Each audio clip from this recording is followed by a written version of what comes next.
जय हिंद अग्निवीर। हम लोग इस वीडियो में साइंस के कुछ महत्वपूर्ण क्वेश्चन को देखेंगे जो अपकमिंग अग्निवीर एग्जाम के लिए इंपॉर्टेंट होगा। जैसे एयरफोर्स, नेवी और आर्मी के एग्जाम होने वाले हैं तो उनके लिए महत्वपूर्ण क्वेश्चन होगी। तो चलिए स्टार्ट करते हैं। क्वेश्चन की संख्या 40+ है। आप लोग वीडियो को शुरू से लेकर अंत तक देखिएगा। बहुत ही इंपॉर्टेंट और महत्वपूर्ण क्वेश्चन है। एग्जाम में डायरेक्ट इससे आएगी क्वेश्चन। तो चलिए स्टार्ट करते हैं। मांसपेशी में किस अम्ल के एकत्रित होने के कारण थकावट आती है, हमारी पहली क्वेश्चन है। तो ये राइट आंसर होगा इसका लैक्टिक एसिड। जब हमारे शरीर के मांसपेशियों में लैक्टिक एसिड जमा हो जाती है तो हमें थकावट महसूस होने लगती है कुछ देर काम करने के बाद में। ठीक, अगला क्वेश्चन देखते हैं। 2 नंबर है, अंगूर में कौन सा अम्ल पाया जाता है। तो राइट आंसर होगा टार्टरिक एसिड। अंगूर में टार्टरिक एसिड पाया जाता है। अगला देखते हैं। अगला है, कैंसर संबंधी रोगों का अध्ययन क्या कहलाता है। कैंसर संबंधी रोगों का अध्ययन कहलाता है ऑर्गेनोलॉजी। ऑर्गेनोलॉजी में कैंसर संबंधी रोगों का अध्ययन किया जाता है। अगला देखते हैं 4 नंबर, मानव शरीर में सबसे लंबी कोशिका कौन है। तो तंत्रिका तंत्र। मानव शरीर में सबसे लंबी कोशिका कौन है, तंत्रिका तंत्र। और जब सबसे छोटी कोशिका बोल देगा तो मनुष्य का स्पर्म जो होता है वो सबसे छोटी कोशिका। और जब सबसे बड़ी कोशिका बोल देगा तो ओवम, जो ओमेन का ओवम होता है वो सबसे बड़ी कोशिका होता है। और जब ओवरऑल बोल देगा कि पूरे जंतु में सबसे बड़ी कोशिका कौन होती है तो वो होता है शुतुरमुर्ग के अंडे का। और जब बोल देगा ओवरऑल जंतु में कि सबसे छोटी कौन होती है तो माइक्रोप्लाज्मा। ठीक है, माइक्रोप्लाज्मा। इतना चीज याद रखिएगा कोशिका से। अगला देखते हैं 5 नंबर। 5 नंबर है, दांत। दांत मुख्य रूप से किस पदार्थ से बने होते हैं। यानी जो हमारे दांत होते हैं, ह्यूमन दांत, वो किस पदार्थ से बने होते हैं। तो डेंटाइन के बने होते हैं। और दांत में मुख्यतः कैल्शियम होता है, कैल्शियम फॉस्फेट होता है। ठीक है, अगला देखते हैं 6 नंबर।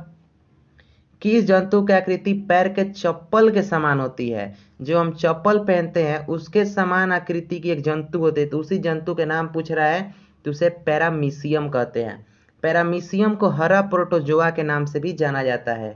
ठीक है, हरा प्रोटोजोआ के नाम से पैरामीशियम को जाना जाता है। अगला देखते हैं 7 नंबर। 7 नंबर है, केचुए की कितनी आंखें होती है। तो केचुए में एक भी आंख नहीं होती है।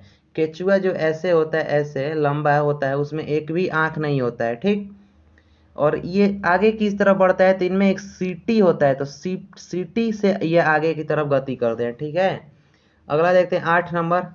8 नंबर है, गाजर किस विटामिन का समृद्ध स्रोत है। यानी कहने का मतलब है गाजर में कौन सा विटामिन प्रचुर मात्रा में पाया जाता है। तो विटामिन ए। विटामिन ए इसका राइट आंसर होगा। अगला देखते हैं।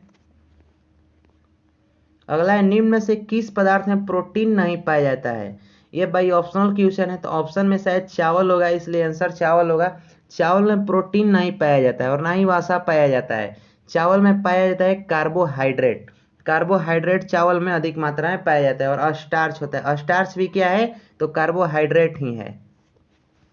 ठीक है, अगला देखते हैं 10 नंबर। मानव मस्तिष्क लगभग कितने ग्राम का होता है।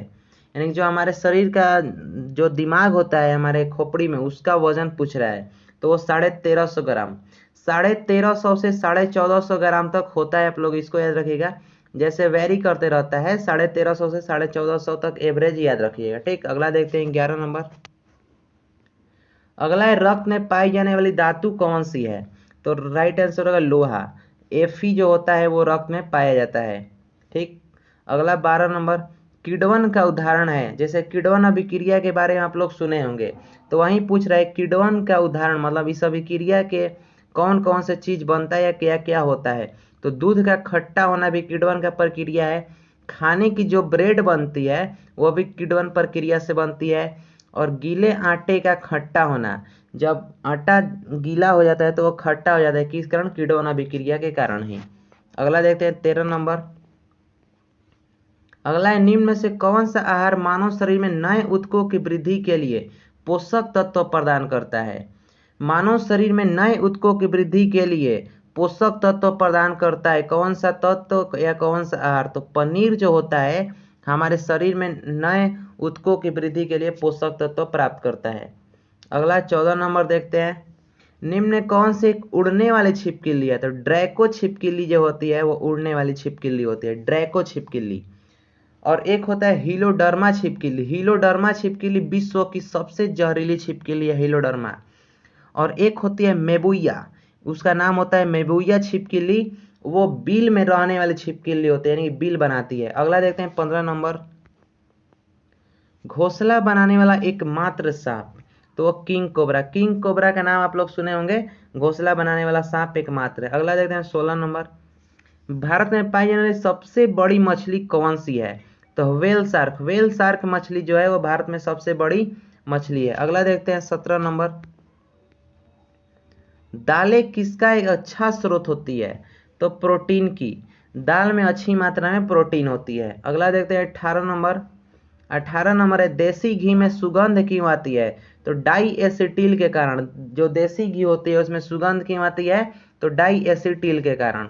अगला देखते हैं 19 नंबर, इंद्रधनुष में किस रंग का विक्षेपण अधिक होता है। जैसे इंद्रधनुष के बारे में आप लोग पढ़े होंगे, वेबगियोर 7 रंग होता है उसमें टोटल, तो वहीं पूछ रहा है कि सबसे अधिक विक्षेपण किस रंग का होता है, तो लाल रंग का।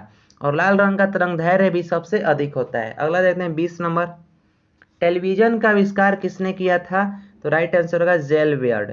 राइट आंसर होगा जेल बेयर्ड। अगला देखते हैं 21 नंबर, 21 नंबर है हीरा चमकदार दिखाई देता है क्यों।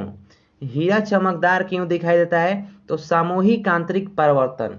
आप लोग सुने होंगे पूर्ण आंतरिक परिवर्तन, उसी को बोल रहा है सामूहिक आंतरिक परिवर्तन है। पूर्ण बोलो या सामूहिक बोलो, बात एक ही है, ठीक है। अगला देखते हैं 22 नंबर, 22 नंबर है गोबर गैस में मुख्य रूप से क्या पाया जाता है। यानी जो बोल रहा है गोबर गैस होता है उसमें मुख्य रूप से कौन सी गैस की अधिकता होता है, तो उसमें मीथेन अधिक मात्रा में पाया जाता है। मीथेन लगभग उसमें 80% के आसपास पाया जाता है, ठीक है। अगला देखते हैं 23 नंबर, अगला है दूध की शुद्धता का मापन किस यंत्र से किया जाता है। यानी कि दूध की शुद्धता का मापन के लिए किस यंत्र का प्रयोग होता है, तो राइट आंसर होगा लैक्टोमीटर। लैक्टोमीटर से दूध का मापन किया जाता है। अगला देखते हैं पृथ्वी पर सबसे अधिक मात्रा में पाए जाने धातु तत्व। तत्व दो प्रकार के होते हैं, धातु अधातु, और तत्व सॉरी 3 प्रकार के होते हैं, धातु अधातु और उपधातु। तो ये याद रखिएगा धातु के बारे में पूछ रहा है, तो एल्युमिनियम सबसे अधिक मात्रा में पाया जाता है, ठीक है। अगला देखते हैं मोती मुख्य रूप से किस पदार्थ का बना होता है, तो ये कैल्शियम कार्बोनेट का मोती बना होता है CaCO3। क्या होता है CaCO3, कैल्शियम कार्बोनेट। अगला देखते हैं 26 नंबर, मानव शरीर में सबसे अधिक मात्रा में कौन सा तत्व पाया जाता है, तो ऑक्सीजन। जो O2 होता है वो मानव शरीर में सबसे अधिक लगभग 65% के आसपास पाया जाता है मानव शरीर में ऑक्सीजन। अगला देखते हैं, अगला है किस प्रकार के ऊतक शरीर के सुरक्षा कवच का कार्य करते हैं, तो जो एपिथेलियम ऊतक होता है वो शरीर के सुरक्षा कवच का कार्य करता है। एपिथेलियम ऊतक ये जैसे हृदय, हृदय के बाहरी परत भी पाया जाता है, यकृत के बाहरी परत पर भी क्या पाया जाता है, एपिथेलियम ऊतक ही पाया जाता है। तो हमारे शरीर की सुरक्षा कौन प्रदान करता है, एपिथेलियम ऊतक। अगला देखते हैं 28 नंबर, मनुष्य ने सर्वप्रथम किस जंतु को अपना पालतू बनाया था। यानी कि मानव द्वारा सबसे पहले किस जंतु को पाला गया था, तो राइट आंसर है कुत्ता। कुत्ता मानव द्वारा सर्वप्रथम पाला गया था। अगला देखते हैं, अगला है किस वैज्ञानिक ने बर्फ के 2 टुकड़ों को आपस में घिसकर पिघला दिया, तो राइट आंसर है डेवी। डेवी नाम के 2 वैज्ञानिक ने बर्फ के 2 टुकड़ों को लिया और इनको आपस में घसीट कर पिघला दिया, यह कार्य किया था डेवी ने। अगला देखते हैं 30 नंबर, सबसे अधिक तीव्रता की ध्वनि कौन उत्पन्न करता है, तो बाघ। जो टाइगर होता है वो सबसे अधिक तीव्रता की ध्वनि उत्पन्न करता है। अगला देखते हैं, अगला है जब ध्वनि तरंग चलती है तो अपने साथ क्या ले जाती है, तो जाहिर सी बात है कि जब ध्वनि चलेगी तो अपने साथ ऊर्जा ले जाएगी। कैसे, जैसे अगर हम भी बोल रहे हैं तो हमारे शरीर से क्या निकल रहा है, ऊर्जा से नहीं ध्वनि उत्पन्न हो रहा है। अगर हमारे शरीर में जान नहीं होता तो हम बोल पाते हैं, यानी कि ध्वनि किससे नहीं चलती है, तो ऊर्जा के साथ चलती है, ठीक है। अगला देखते हैं 32 नंबर, सूर्य ग्रहण के समय सूर्य का कौन सा भाग दिखाई देता है, तो राइट आंसर हुआ किरीट। जब सूर्य ग्रहण लगता है तो उस समय सूर्य किरीट ही दिखाई देता है। सूर्य ग्रहण के समय किरीट से एक्स किरण निकलता है, याद रखिएगा एक्स रे निकलता है, एक्स किरण। और ये सूरज का इसको मुकुट कहा जाता है, जो किरीट होता है इसको सूर्य का मुकुट कहा जाता है। अगला देखते हैं 33 नंबर, अगला है सूर्य किरण में कितने रंग होते हैं, तो राइट आंसर होगा 7। वहीं इंद्रधनुष वाला वेबगियोर, आप लोग याद रखिएगा इंद्रधनुष वेबगियोर वाला। अगला देखते हैं 34, टाइपराइटर यानी कि टंकण मशीन उसको कहा जाता है, का आविष्कार कौन किया था? तो राइट आंसर होगा सोल्स। सोल्स नाम के वैज्ञानिक ने टाइपराइटर का खोज किया था। अगला देखते हैं 35 नंबर। अगला है सिरका का लैटिन भाषा में क्या नाम होता है या क्या कहा जाता है? तो सिरका को लैटिन भाषा में एसिटम कहा जाता है और इसको रासायनिक भाषा में क्या कहा जाता है? Acetic acid. तो इसी से याद रखिएगा, एसिटिक एसिड से आप लोग एसिटिक एसिड जो बोलते हैं तो उसी से याद रखिएगा लैटिन भाषा में इसको एसिटम। ठीक है, एसिटम। अगला 36 नंबर देखते हैं। कपड़े से जंग धब्बे हटाने के लिए प्रयोग किया जाता है क्या? तो ऑक्जेलिक अम्ल का यूज होता है हमारे कपड़े के जंग धब्बे को हटाने के लिए। ठीक, अगला देखते हैं। गन्ने में लाल सड़न रोग यानी कि रेड रॉस्ट रोग जो गन्ने में लगता है, देखते हैं गन्ना जो होता है वो इसे जो जहाँ पर उसका गिरा होता है वहां पर लाल लाल हो जाता है। किस कारण? तो वो कवक उसमें लग जाते हैं, तो कवक के कारण वो गन्ना लाल हो जाता है। अगला देखते हैं 38 नंबर। आम का वानस्पतिक नाम क्या होता है? यानी कि मैंगो का वानस्पतिक नाम क्या होता है? Mangifera indica. Mangifera indica. आप लोग इस नाम को याद रखिएगा, मैग्नीफेरा इंडिका, क्योंकि भारत का राष्ट्रीय फल आम है और पूछ जाता है क्वेश्चन कि भारत का राष्ट्रीय फल आम है तो उसका वानस्पतिक नाम क्या होता है? तो मैग्नीफेरा इंडिका, इसको याद रखिएगा, इंपॉर्टेंट है। अगला देखते हैं 39 नंबर। कॉफी पाउडर के साथ मिलाया जाना चिकोरी चूर्ण, जो कॉफी पाउडर के साथ चिकोनी चिकोनी चूर्ण मिलाया जाता है वो किससे प्राप्त होता है? तो जड़ से प्राप्त होता है। पौधे की जो जड़ होता है उसे चिकोरी चूर्ण प्राप्त होता है। अगला देखते हैं 40 नंबर। विटामिन सी का सबसे अच्छा स्रोत आंवला। वैसे विटामिन सी हर एक खट्टे फलों या खट्टे चीज जो हम खट्टे पदार्थ खाते हैं उसमें होता है, लेकिन सबसे अधिक मात्रा में किसमें पाया जाता है? आंवला में। एक आंवला में इतना विटामिन सी पाया जाता है कि आप 10 संतरा खाने के पर उतना मिलता है। तो ये सबसे अधिक विटामिन सी आंवला में पाया जाता है। यहाँ पर हमारा समाप्त होता है। उम्मीद करता हूँ आपको बहुत अच्छा लगा होगा। मिलेंगे नेक्स्ट वीडियो में। जय हिंद।